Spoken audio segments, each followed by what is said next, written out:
প্রথমে ছিল বিশ্বকাপ খেলার শঙ্কা, সাথে ছিল স্বাগতিক যুক্তরাষ্ট্রের সাথে যুদ্ধের রোষানল।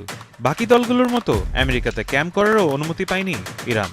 নানা বিধিনিষেধ মেনে ম্যাচের মাত্র ২৪ ঘন্টা আগে মেক্সিকো থেকে যুক্তরাষ্ট্রে খেলতে যায় এশিয়ান পরাশক্তিরা।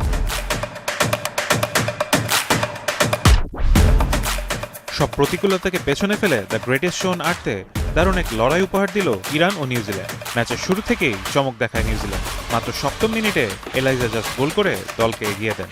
দ্রুত গোল হজম করলেও হাল ছাড়েনি ইরান। বলের দখল বাড়িয়ে একের পর এক আক্রমণ চালাতে থাকে এশিয়ার প্রতিনিধিরা। এর ফল আসে ৩২ মিনিটে।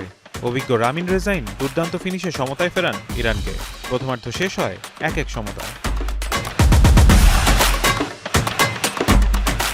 বিরতির পর আবারও সামনে চলে যায় নিউজিল্যান্ড। ৫৫ মিনিটে নিজের দ্বিতীয় গোল করে এলাইজা জাস্ট হয়ে ওঠেন ম্যাচের নায়ক। তখন মনে হচ্ছিল ৩ পয়েন্ট বুঝি কেউ এদের হাতেই যাচ্ছে।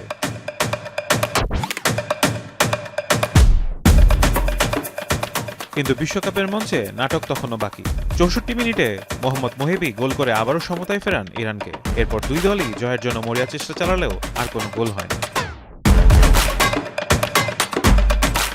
শেষ পর্যন্ত ২-২ ড্রয়ে পয়েন্ট ভাগাভাগি করে মাঠ ছাড়ে দুই দল।